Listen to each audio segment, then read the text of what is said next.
Shavuot, le don de la Torah. Ah, ça fait du bien d'avoir comme ça des balises dans le temps. On va s'arrêter à la fête du don de la Torah. Mais ce don de la Torah, c'est pas une simple balise, non, pas du tout. Rendez-vous compte, hein? On est sorti d'Égypte, un peuple entier. Mais si on n'avait pas reçu la Torah, on n'aurait pas eu d'identité. On aurait été on va dire je sais pas moi, des gens qui sont sortis de l'esclavage et qui se sont perdus parmi les Romains, parmi les Français, parmi les Chinois. Pas d'identité. On serait pas là aujourd'hui en train de vous parler. Qu'est-ce qui a changé ce peuple-là? Qu'est-ce qui a fait que ce peuple, il est éternel? C'est parce qu'on a une identité. C'est parce qu'on a reçu un message. Ce message s'appelle la Torah, qui nous a donné une raison de vivre. Ça a été une lumière pour le peuple d'Israël, pour le monde entier et pour moi. Yosef, dans la Gemara, le Rav Yosef, il dit, mais si j'avais pas reçu la Torah, il dit comme ça à sa femme, à sa famille, je vous en supplie, préparez-moi un veau spécial, un super veau. Pourquoi? Qu'est-ce qu'il y a ce jour-là? C'est parce que si j'ai peu ce jour-là, combien de Yosef il y aurait eu dans les marchés? D'accord? J'aurais été plombier, j'aurais été infirmier, j'aurais été peut-être docteur. Mais identité juive, zéro. Je serais là en train de manger, jouer, bronzer au soleil, mais sans raison de vivre. Donc alors, maintenant j'ai une raison de vivre. Grâce à Dieu, mes parents ils m'ont éduqué dans la politesse, dans la Torah. On a des freins pour contrôler nos passions, pour contrôler nos défauts. Des fois on tombe et des fois on se relève. On est là pour se battre. On est là pour réussir. Être un père de famille, être un époux, être une maman, une épouse. Qu'est-ce qui nous fait? Ah, les mères juives. Ah, les mères juives, oui. C'est sans la Torah. Sans Torah, Torah rien. Donc Yosef, il vient et dit, préparez-moi un repas spécial parce que ce jour-là, je veux m'éclater. Je veux remercier Hachem. C'est pour ça que, si vous regardez bien, à Pessah, on mange pas de pain. D'accord? Donc on fait attention à la nourriture. Il faut attention à sa bouche. On doit raconter, on doit parler, raconter Pessah. La sortie d'Égypte. À Soukot, eh ben, on doit aller dormir dans la souka, on doit aller manger à la souka. Tu changes de lieu. D'accord? Et alors, c'est quoi ce Shavuot-là? Eh ben, à Shavuot, cette nuit-là, si toutes les nuits on dort, cette nuit-là, il faut pas dormir. Cette nuit-là, il faut se préparer à recevoir la Torah. Il faut avoir la pêche pour étudier la Torah. Parce que c'est un jour qui est extraordinaire. Aïe, aïe, aïe, aïe, aïe, si on savait, si on savait.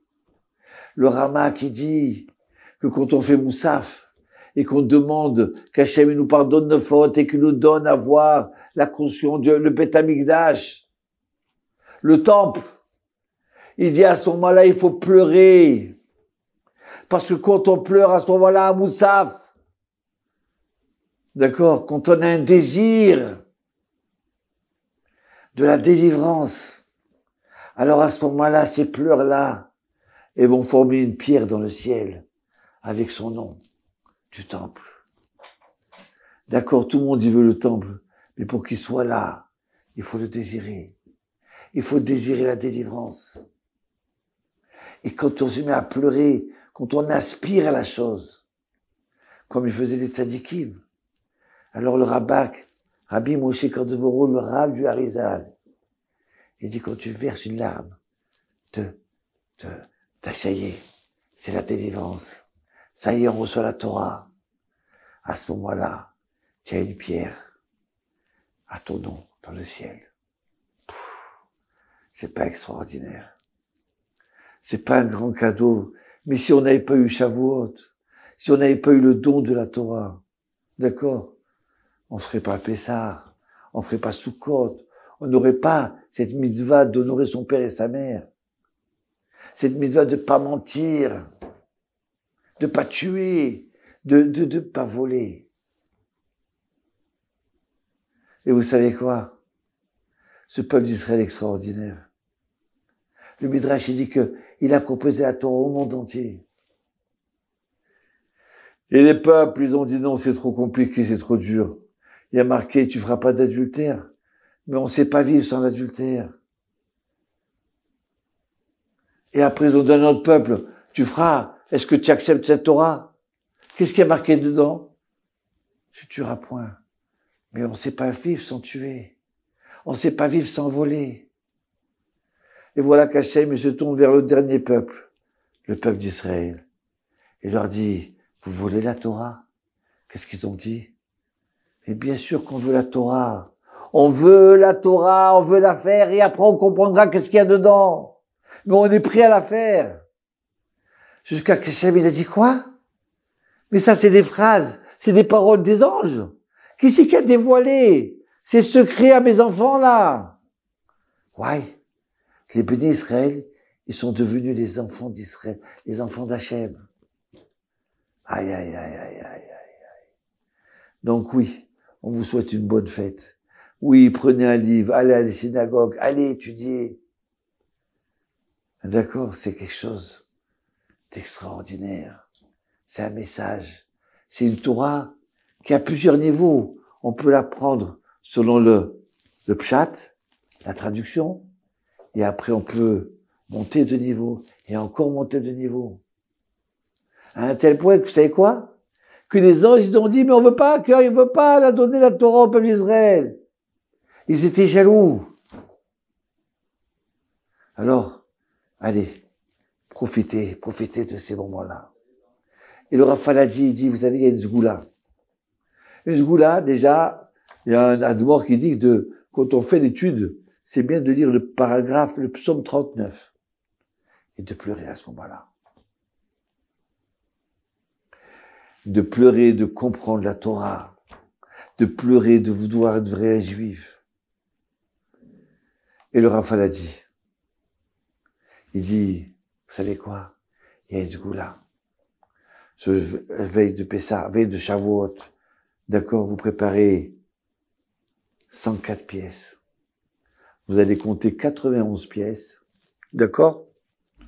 Et une fois que vous avez compté les 91, vous rajoutez 13 pièces. Ça fait 104. 2 fois la valeur numérique de Ben, 52. 2 fois 52. Et 52, c'est quoi? C'est un fils. Ben, fils d'Israël. 52, c'est quoi? C'est Yohanavi. Et à ce moment-là, une fois qu'on a ces 104 pièces-là, d'accord? Ou ce chèque, et à ce moment-là, on les prend et on le donne à un chacham, à un sage de la Torah. Important, veille de Shavuot, de donner pour la Torah, pour un sage de la Torah. Allez, une bonne fête. Et attendez, c'est quoi? J'ai pas terminé. Je voudrais encore vous dire juste un petit Vartora sur Ruth. Alors, le livre de Ruth, c'était la famine.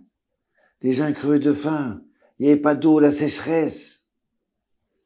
Et alors, c'était les juges qui gouvernaient. Mais pourquoi la famine? Et au début, il y a marqué, il y avait un homme qui est parti de Bethléem et qui est parti à Moab. Et après, on dit, et l'homme, il s'appelle Elimelech, avec sa femme Noémie et ses 2 enfants. Attends, écoutez bien. Nos sages, ils disent que Elimelech, c'était un juge. Et deuxièmement, pourquoi il y a la famine? Parce que là, il y a marqué que les juges, ils étaient jugés par le peuple. Ils étaient critiqués par le peuple. Ouais. Alors, tu te mets à salir la Torah, à salir les juges, eh bien, il n'y a plus de pluie. C'est la sécheresse. De la même façon que Haman, quand il a voulu tuer Mordechai, Mordechai, c'était le représentant de la Torah. On ne dit pas des choses sales. On n'essaie pas de tuer Mordechai. Pourquoi? Parce que c'est Hachem qui s'en prend après à ceux qui disent du mal. Mais même ce juge-là, il a fauté. Nos sages disent. Pourquoi? Parce qu'il était riche pour nourrir le peuple d'Israël pendant 10 ans. Mais il a vu que tout le monde lui demande à manger. Donne-moi un morceau de pain, donne-moi un morceau de pain. Qu'est-ce qu'il a fait? Il s'est sauvé du pays. Il s'est sauvé du pays, il est parti à Moab. Et pourquoi moi, ça, où il est parti? Qu'est-ce que je m'en fiche de savoir où il est parti? Il a quitté le pays. Et là, pour nous enseigner comme Moab, c'était des gens qui étaient contre la montée. Ils n'ont pas reçu, ils n'ont pas donné à boire quand la sortie d'Égypte au peuple d'Israël et donné du pain au peuple d'Israël. Donc, ils voulaient tout garder pour eux. C'est pour ça qu'on n'a pas le droit de se marier avec un Moabite. Et un Ammonite. Parce que c'est des anti-chesed. Et nous, on est le peuple du monde de la montée. Eh ben, lui, Elimelech, il est parti là-bas à Moab. Parce qu'aussi, il a eu peur de perdre son argent. Mais de quoi tu as peur? Hachem, il t'a donné l'argent, Dieu, il t'a donné l'argent pour pouvoir aider les peuples d'Israël. Il t'a donné pour que tu fasses la tzedaka pour le peuple d'Israël. Et toi? Non? Non? Qu'est-ce qu'il y a? Pas sauf. Cherche pas à critiquer, parce que c'était quelqu'un de bien, les ménères. En fait, compte, il a perdu sa richesse. Il est mort. Ils n'ont pas compris. Et ses 2 enfants, ils sont morts. Ils se sont mariés, les 2 enfants, avec Ruth et Orpa. 2 non-juifs. Et voilà qu'ils sont morts. Noémie, elle n'a plus rien. Mais comment on peut avoir une catastrophe comme ça dans la famille? Vous savez pourquoi? Ouais, il n'y a que ce juif qui s'est sauvé du pays. Regardez qui a marqué. Au début, il y a marqué Ish. Il y avait un homme. Et après, il y a marqué, et cet homme-là, il s'appelait Elimelech. Pour nous dire quoi? Il y a eu d'autres qui sont partis. Mais lui, c'était un juge. C'était comme un roi. C'était un chef. Tu s'appelais Elimelech. C'est moi le roi. Ah, tu te prends pour un dirigeant. Alors tu vas être puni comme dirigeant. Tu n'as pas le droit de te sauver du pays en tant que dirigeant. Ah, peut-être qu'il y a eu des Yosef, d'autres personnes qui se sont sauvées du pays. Mais c'était des simples juifs. Même si c'est pas bien. Mais toi, en tant que dirigeant, Hachem t'a donné la richesse et tu te prends pour un dirigeant et tu te sauves. Tu as cassé le cœur des bénis d'Israël. Les bénis d'Israël, quand ils ont vu que tu étais parti, ils ont dit, bon, on n'a pas de quoi manger, ça va. Et les Médères, il va nous donner à manger. Et les Médères, il a de l'argent. Grâce à Dieu, il est très riche. Quoi? Et tout le monde entend que les Médères, il s'est sauvé. En plus que tu n'as pas donné à manger, tu as attristé, tu as cassé, tu as donné le désespoir au peuple d'Israël. Alors là, ça a été la catastrophe. Mais regardez bien, même s'ils sont descendus au plus bas, d'accord, de Ruth, qui va accepter de vouloir se convertir au peuple d'Israël, et qu'Ophra, Orpa, elle n'a pas voulu. Elle a voulu se convertir, après elle a arrêté. De elle, il va naître Goliath, et de Ruth, il va naître David. Ouais, qu'est-ce qui se passe là? Et quoi, Ruth, il va naître David, donc il va naître le Mashiach, le roi d'Israël et le Messie d'Israël? C'est quoi ça? Et là, pour vous apprendre un principe important.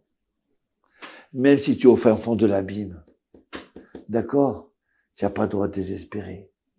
De la même façon que la graine est pourrie, et grâce qu'elle est pourrie, elle va maintenant revivre. Elle va se recréer. Elle va sortir un arbre. Toi aussi. Si tu es au fin fond, tu n'as pas le droit de baisser les bras. Parce que si j'arrive en bas, eh ben maintenant tu vas remonter. Combien de gens ils sont passés la Shoah, ils n'ont pas désespéré. Et ils sont remontés. Donc on apprend de ces deux Ruth plein de choses extraordinaires. 1. La bonté. Donner à ses frères. Penser à ses frères. 2. Ruth, elle s'est convertie, elle a reçu la Torah. Et 3. On n'a pas le droit de désespérer. On vous souhaite une bonne fête de Shavuot. Et vous savez quoi? Il y a une sgoula. Une sgoula de donner 104 shekels ou 104 euros, d'accord? Qui sont pour la Torah, pour un sage de la Torah. C'est important de donner ça avant Shavuot. D'accord? Donnez où vous voulez. Mais pour la Torah, pour un sage de la Torah. Pourquoi? Parce que ce Shavuot, on reçoit la Torah. Et sans Torah, tu n'auras rien. Alors allez-y, une bonne fête.